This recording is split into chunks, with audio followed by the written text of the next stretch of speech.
Welcome back to the History of Technology. I'm your host, William Higgins. On this episode, we will venture down the halls of history to uncover the roots of the computer networks or Ethernet networks. Okay, let's climb in our little hot tub time machine and get the story over with. Yo, Chuck, the fat Delaro's man trying to pull a 226 on you, G. The year was 1961, and a guy by the name of Leo Kleinrock dreamed up a little idea that would later be known as ARPANET in a paper titled Information Flow in Large Computer Nets. Needless to say, with a name like that, it didn't make the bestseller list. But in 1969, it became a reality when UCLA and Stanford Research Institute were connected together. I referenced this in our first episode, The History of the Internet. The first workable prototype of the Internet came in the late 1960s with the creation of Skynet. Okay, it wasn't Skynet, but it was called ARPANET, or the Advanced Research Projects Agency Network. Yeah, this was the official birth date of the Internet, no matter what you may have heard from Mr. Al Gore.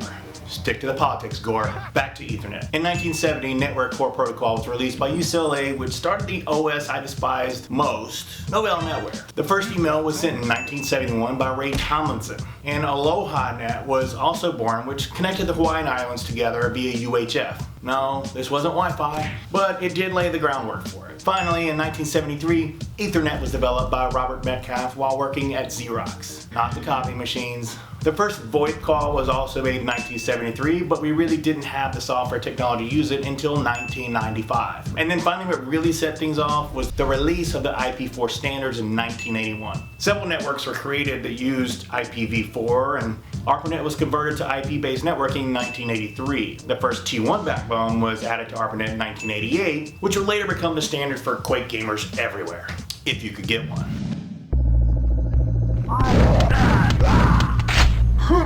Also in 1988, WaveLAN, the official precursor to Wi-Fi, was introduced to the market. Whoa, a lot happened in 1988, including the first mention of packet filter firewalls, and one of my favorite teenage memories, Sweet Child of Mine by GNR hit the charts, becoming their only #1 single. I think that was in August. When did Paradise City come out? Okay, let's conclude this nightmare before my ADD takes us down another rabbit hole. IPv6 was introduced in 1996, which basically just gave us some more addresses to use, as IP4 was a little short-sighted. But I get it. Who could have imagined this would have led to social media and fake news? Next, 1987, the 802.11a standard was made official, and along came the first Wi-Fi network. And this starts the Wi-Fi revolution. So for all you really nerdy folks out there were some advances in the actual cables and switches over the same time period, like category 3, 5, 6, 7, and the switches, of course. Maybe another episode. Until next time, on behalf of VectorUSA, thanks for staying awake till the end, and stay safe.